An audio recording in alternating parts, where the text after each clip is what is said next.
Before you make that decision, stay with me for a moment. I know what you are about to do. Your hand is already reaching for the switch. You are ready to shut something down. A prayer, a relationship, a dream, a fight you have been losing for longer than anyone knows. And I'm not going to guilt you.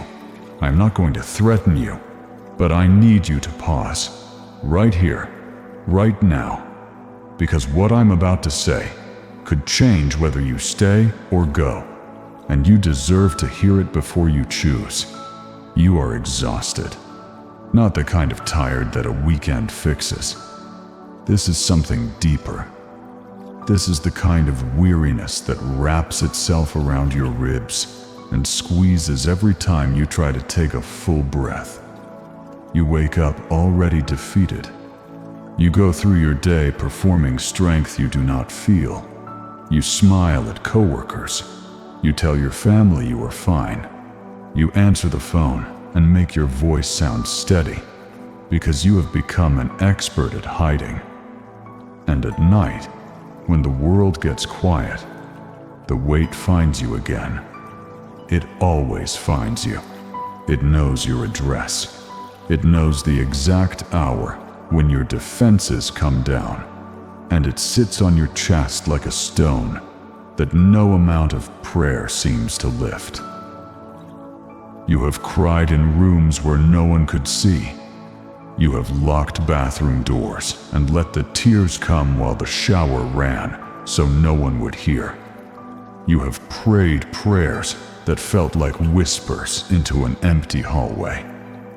You have asked me questions that I seem to ignore, and the silence, that silence is what broke you.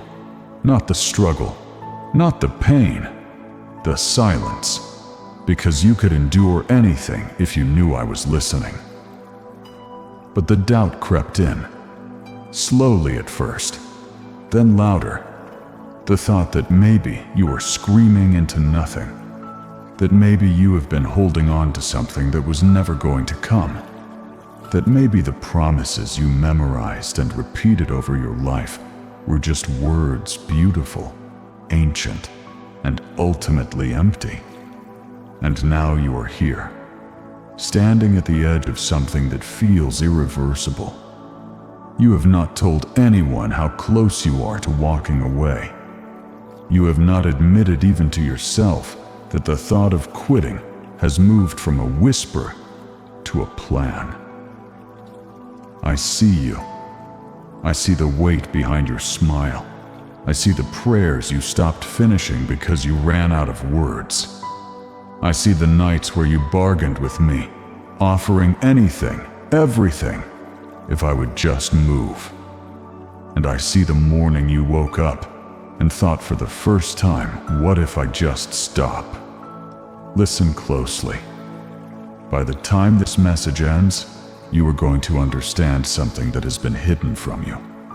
You are going to see why you feel what you feel. You are going to recognize something about this season that you cannot see from where you are standing. And you are going to understand why quitting right here, right now, at this specific moment may be the most expensive decision of your life. Not because quitting is always wrong, but because the timing of your surrender matters more than you realize. So stay. Not forever, just for now. And if you are still here, if something in you resisted the urge to leave, write these 2 words in the comments. I hear you. Not for me, for you. Because the fact that you are still here means something inside you has not given up yet, even if the rest of you believes it has. There is a man I want to tell you about. Not a parable, not a metaphor. A real man who stood exactly where you are standing. His name was Elijah. And before I tell you what happened to him, I need you to understand who he was before he broke. Elijah was not weak. He was not fragile. He was not someone who crumbled at the first sign of trouble. This was a man who stood in front of an entire nation and declared drought in my name. He looked a wicked king in the eye and did not blink. He spent years in hiding, drinking from a brook, fed by ravens, trusting me day by day when the world offered him nothing. He walked into a widow's home during a famine and promised her flour that would not run out and oil that would not dry up. And it did not. He challenged 450 prophets of Baal on a mountaintop alone, outnumbered, mocked, and watched fire fall from heaven so violently that it consumed the sacrifice, the wood, the stones, the dust, and even the water in the trench. He prayed on his knees with his face between his legs, and rain came after years of silence. This man had seen my power up close. He had felt it run through his veins. He had spoken my words and watched the impossible become ordinary. This was not a man with shallow faith. This was a man who had been tested by fire and had survived. Remember that. Because what happens next only makes sense if you understand how strong he was before it happened. I know what you are feeling right now. You are wondering why I am telling you about a prophet when your own life is unraveling. Stay with me. This is not a history lesson. This is a mirror. And then he ran, not from an army, not from a natural disaster, from one woman's threat. Jezebel sent a message, just words, on a page promising to take his life by the next day. And the man who had called fire from heaven, the man who had outrun a chariot in the power of my spirit, fled into the wilderness, sat down under a broom tree, and asked me to let him die. He said, "It is enough, Lord. Take my life." Now pause, because this is where most people get it wrong. They hear that and they judge Elijah. They think he was being dramatic. They think his faith failed. They reduce one of the most powerful prophets who ever lived to a cautionary tale about emotional instability. But that is not what happened. What happened was something far more human and far more important. Elijah was not having a crisis of faith. He was having a crisis of exhaustion. There is a difference. His body was drained. His emotions were shattered. He had poured out everything, every ounce of spiritual energy, every reserve of courage, every drop of adrenaline. And when the threat came, he had nothing left. He was not doubting me. He was doubting himself. He was sitting under that tree, thinking the same thing you are thinking right now. I cannot do this anymore. And here is what I did not do. I did not rebuke him. I did not lecture him.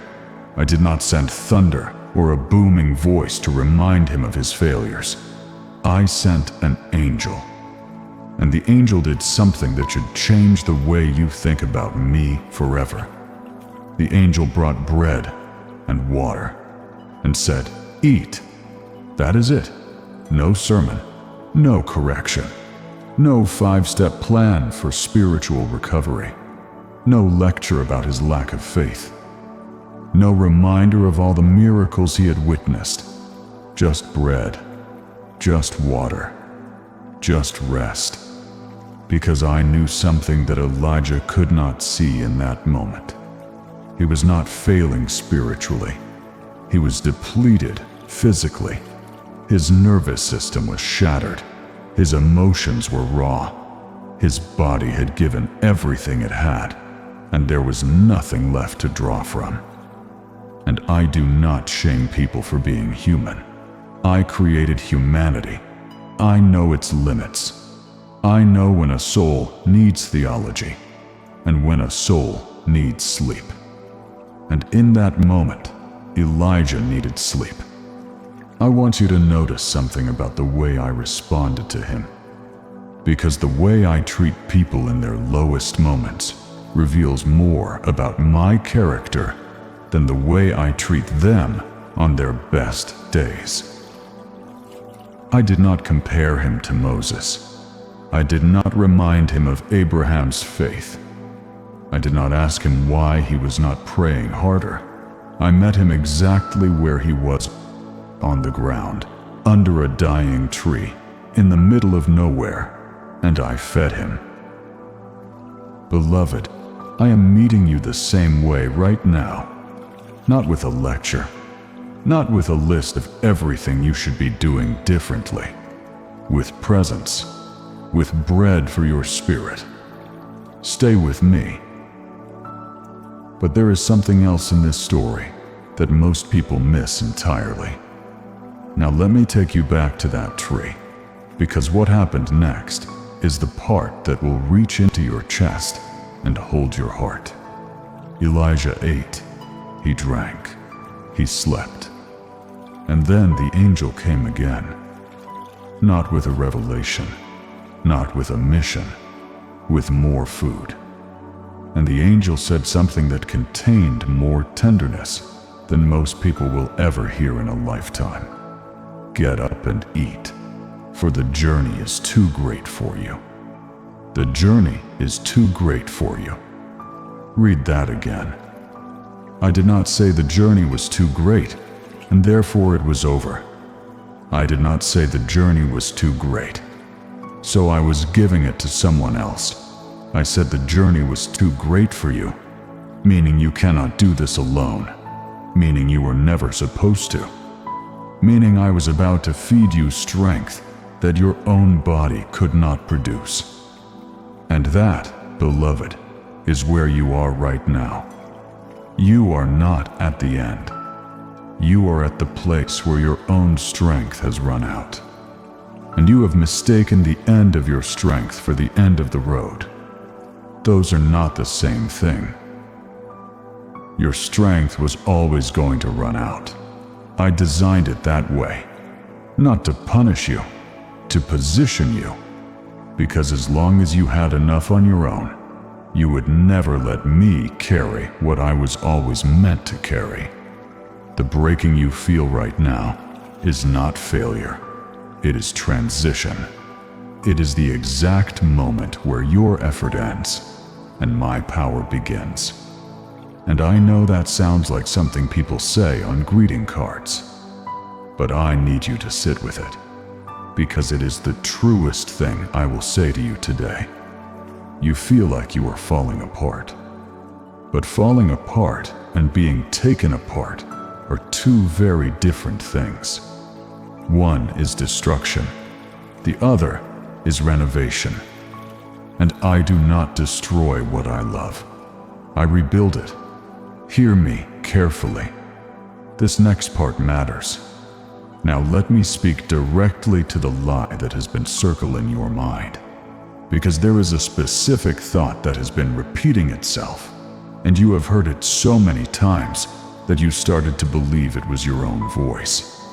The thought sounds like this: nothing is going to change. That thought is not yours, and it is not true. It feels true because you have been in this place for so long that sameness has become your expectation. You have adjusted to disappointment. You have learned to expect the worst so that it hurts less when it arrives. And I understand why you did that. It was self-protection. It was survival. But it was never the truth. Things are moving that you cannot see. I know you want visible proof. I know you want a sign, a date, a guarantee. And I understand why the silence feels like absence. But silence is not absence. Silence is preparation. There are things happening beneath the surface of your life right now that would overwhelm you if I showed you all at once. I am not being slow. I am being precise. But here is the part that is difficult to accept. I am not asking you to understand everything right now. I am asking you to trust me for one more day. Not a year, not a decade. One day. Can you give me that? Can you hold on for 24 more hours? Because that is all endurance really is. It is not some heroic marathon of suffering. It is one day, then another day, then another. Stacked together like bricks until you turn around one morning and realize the wall behind you is a fortress. The enemy's greatest strategy against you right now is not to destroy you. It is to convince you to destroy yourself. To convince you that surrender is wisdom. That walking away is self-care. That giving up is peace. But pay attention. Does your spirit feel peace when you imagine quitting? Or does it feel grief? There is a difference between rest and retreat. Rest says I need to pause and recover. Retreat says I need to abandon what I was fighting for. And I will never stop you from resting. But I will always whisper when you are about to retreat from something I gave you. I want you to think about something. I want you to think about the moment that started this. Not the pain, not the disappointment. The original moment. The moment you first believed. The moment you first felt that pull in your chest, the one that said this matters. This is real. This is worth pursuing. Maybe it was a prayer that ignited something. Maybe it was a relationship that felt like home. Maybe it was a calling that woke you up at 3 in the morning and would not let you sleep. Whatever it was, it did not come from nowhere. It came from me. And I do not plant seeds in soil I intend to abandon. If that is your season right now. If you are holding on to something I planted even though the ground looks barren, write 2 words in the comments. Still standing. Not that you are thriving.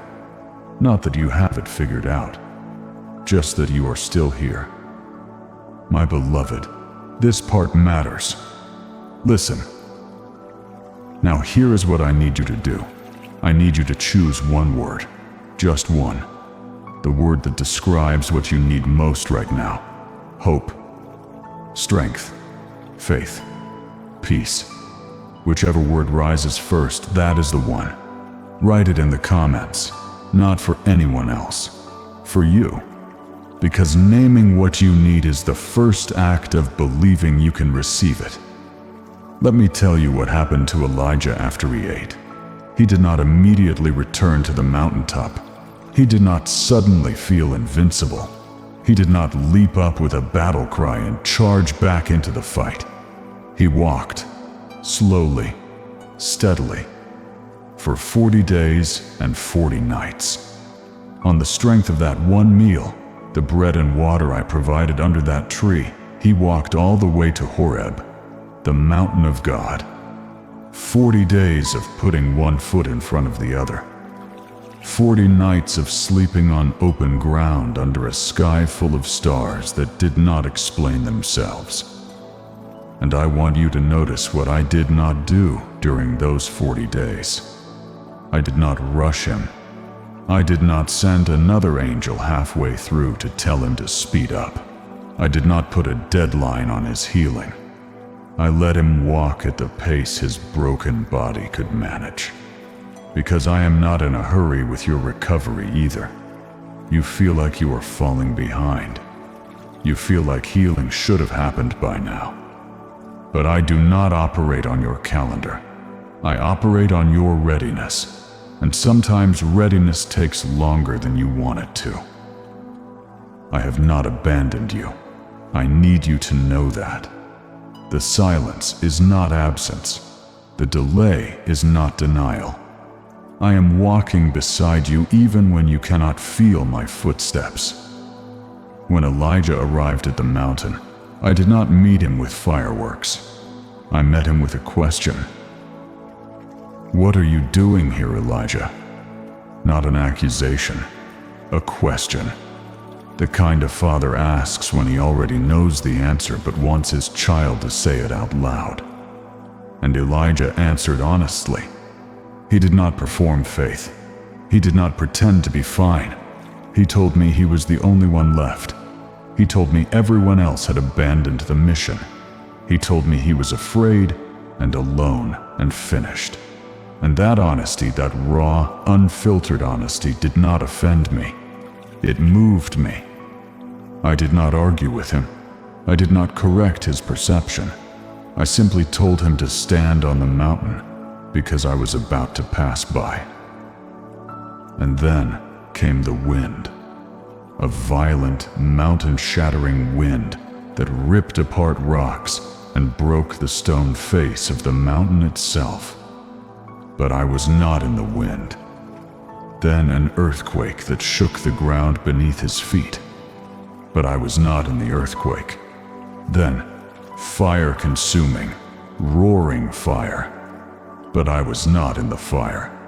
And after the fire, a still, small voice, a gentle whisper, almost nothing, almost silent, almost easy to miss if you were not paying attention. And that is where Elijah found me. Not in the dramatic, not in the spectacular, not in the earthquake of sudden change or the fire of instant breakthrough. In the whisper, in the smallest, quietest, most intimate sound a voice can make. I want you to hear me now. Not with the part of your brain that analyzes and debates and calculates odds. With the part of your heart that remembers what my voice feels like. The part that first recognized me years ago, before the pain complicated everything. I am not shouting at you to keep going. I am not demanding performance. I am not pounding on the table of your life insisting you produce results. I am whispering. And the whisper says, you are not alone. And this is not the end. Here is where I want to ask something of you that goes beyond yourself. Right now, there are other people reading these words who are standing in the same place you are. They are exhausted. They are afraid. They are ready to quit. And some of them do not have a single person praying for them. So I am asking you right now to stop for 10 seconds and pray for them. You do not need to know their names. I know their names. Just say, God, strengthen the person reading this who is about to give up. Let that prayer be your offering today. Because sometimes the fastest way to find your own strength is to ask me to give it to someone else. There is something I want to address that nobody talks about in moments like this. The guilt. Because you do not just feel tired, you feel guilty for feeling tired. You feel like a fraud for struggling. You look at other believers who seem to carry their crosses with perfect posture, and you wonder what is wrong with you. You feel like you should be stronger. You feel like your faith should be bigger by now. You feel like everyone else handles suffering with grace, and you are the only one falling apart behind closed doors. You compare your worst private moments to everyone else's curated public moments, and you conclude that something is fundamentally broken inside you, that you are defective, that real believers do not feel this way. That is a lie, and I need you to hear me dismantle it. Nothing is broken inside you. You are carrying weight, and weight makes people bend. That is not weakness. That is physics. That is what happens when a human being, a finite, mortal, beautifully limited human being, tries to carry something that was always meant to be shared. You were never designed to do this alone. You were designed to do this with me. And the fact that you are struggling does not mean you are failing. It means you are still in the fight. And fighters get tired. That is not a flaw. That is proof of effort. The person who never gets tired is the person who never tried. Do you know what the opposite of quitting is? It is not winning, it is staying. Staying when nothing makes sense. Staying when the results are invisible. Staying when every logical argument says, leave. That kind of staying is not passive. It is one of the most aggressive acts of faith a human being can perform. Because you are looking at circumstances that say it is over, and you are saying out loud, or in the marrow of your will, not yet. Most people misunderstand what endurance actually costs. I know how tired you are, and I am not asking you to pretend otherwise. They think it is about gritting your teeth and pushing through. But real endurance, the kind I am asking from you, is softer than that. It is the decision to remain tender in a situation that is trying to make you hard. It is the choice to keep your heart open when everything in you wants to close it. It is continuing to hope when hope feels reckless. That is not stubbornness. That is courage, wearing quiet clothes. I am going to ask you to do something now that might feel uncomfortable. I want you to make a declaration, not to me. I already know your heart, to yourself. I want you to say it or write it. 4 words. I will not quit. Put it in the comments. Speak it into the silence of your room. Let it travel from your mind to your mouth to your spirit. Because there is power in declaration, not magic. Power. The power of a human being aligning their will with mine and refusing to let temporary pain write a permanent ending. Let me tell you what I told Elijah after the whisper. I did not tell him to retire. I did not tell him his work was done. I gave him a new assignment.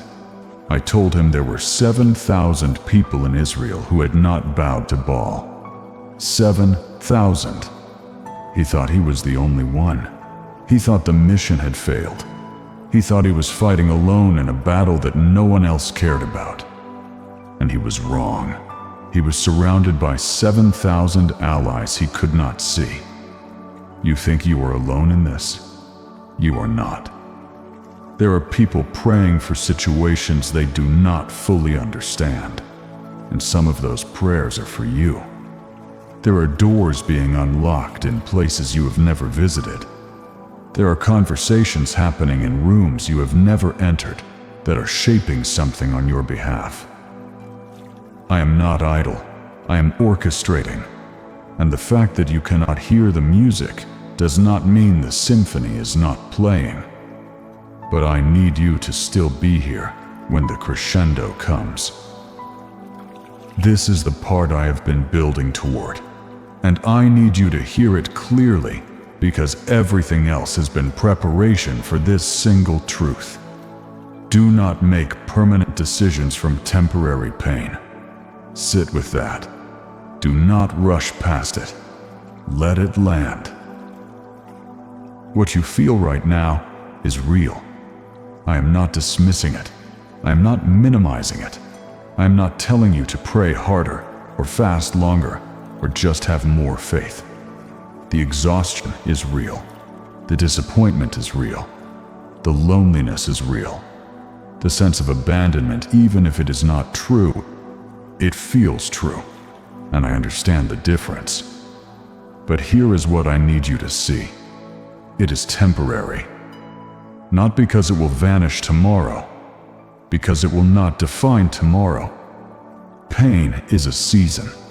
It is not an address. You are passing through this. You are not moving in. And the fact that you cannot see the exit does not mean the exit does not exist. It means you have not reached it yet. And the decision to quit that decision has weight beyond this moment. It reaches forward into a future you have not met yet and removes possibilities you do not even know exist. It closes doors that were about to open. It silences conversations that were about to begin. It cancels appointments with blessings that already had your name on them. I am not saying you should stay in something toxic. I am not saying endurance means tolerating abuse or ignoring wisdom. Sometimes walking away is the bravest thing a person can do. But there is a difference between a strategic retreat and an emotional collapse. And right now, I need you to honestly ask yourself which one this is. If you are leaving because I told you to leave, go in peace. I will meet you wherever you land. I am not a God who traps people. But if you are leaving because you are in pain, and the pain is so loud that it is drowning out everything else, then I am asking you to wait. Just wait. Not forever. Just until the static clears. Let the noise settle. Let the fog thin. Let my voice become audible again before you decide. Because decisions made in pain are almost never the decisions you would make in clarity. And you deserve to make this choice from a place of clarity, not collapse. I know the waiting feels unbearable. I know every day feels like a year when you are carrying this. But I am asking for something specific. I am not asking you to figure out the rest of your life. I'm not asking you to solve everything. I am asking you to survive today. Just today. Make it to tonight. Put your head on the pillow and say, I made it through one more day. And then tomorrow, I will ask again. And we will keep going like that, you and I, one day at a time, until the landscape changes. Listen closely. Do not let this next part pass you by, because it will change. Not because I am promising you a fairy tale, because that is what landscapes do. They change. Seasons turn. Nights end. Winters break. And the same sun that disappeared behind the clouds is still burning. Still enormous. Still relentless. It did not leave. You just could not see it for a while. You have been looking at your life from ground level. And from ground level, everything looks like wreckage. But I see your life from above. And from above, I can see the pattern. I can see how this chapter connects to the next one. I can see the purpose inside the pain, the door behind the wall, the harvest buried in what looks like barren ground. You are not seeing the full picture, and I am not asking you to see it. I am asking you to trust the one who does. I want to end with this. And I want you to hear it as a conversation between you and me that will continue long after these words stop. You came to this message for a reason. You did not stumble here by accident. You did not click on this randomly. You did not just happen to hear these words on the exact day you were ready to give up. Something led you here, and that something was me. Because I saw you sitting under your own broom tree. I saw the exhaustion in your spirit. I saw the decision forming in your mind, half made, almost final. And I sent this message like bread and water. Not to fix everything. Not to answer every question. Not to make the pain disappear. To give you strength for the next part of the journey. Just the next part. That is all you need right now. The journey is too great for you, and that is okay. It was always too great for you, but it is not too great for us. And that word, us, is the word I need you to carry out of this moment. You have been saying I for too long. I cannot do this. I am not strong enough. But you were never meant to carry this as an I. You were meant to carry it as a we, you and me, one step at a time, one day at a time. So here is your final declaration. Not a prayer of desperation, not a bargain, a statement of position, the simplest, most defiant act of faith you can perform. Say it, write it, let it rise from the deepest part of you that still believes.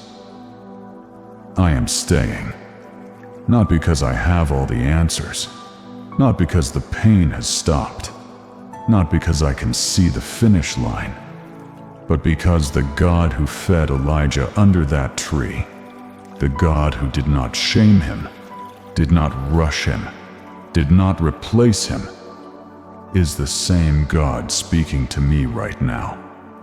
And if he says there is more, if he says this is not the end, then I am staying. I am staying. Write those 2 words in the comments, not as a performance, as a covenant between you and your own heart. Let them be your anchor tonight when the darkness comes and the doubt tries to unravel what you decided today. Let them be the line you draw in the sand between who you were 5 minutes ago and who you are becoming right now. You are not quitting today. Not because you are strong, because I am. And my strength does not depend on your feelings. It does not fluctuate with your mood. It does not diminish when your faith wavers. It is constant. It is absolute. And it is available to you right now, in this very moment, without condition. I have decided that your story does not end under a broom tree. It ends on a mountain, and you are closer to that mountain than you have ever been. I know you cannot see it. I know the landscape looks flat and empty from where you are standing, but trust the one who sees from above. The mountain is there, and you are walking toward it. One more day, beloved. Give me one more day, and I will meet you there.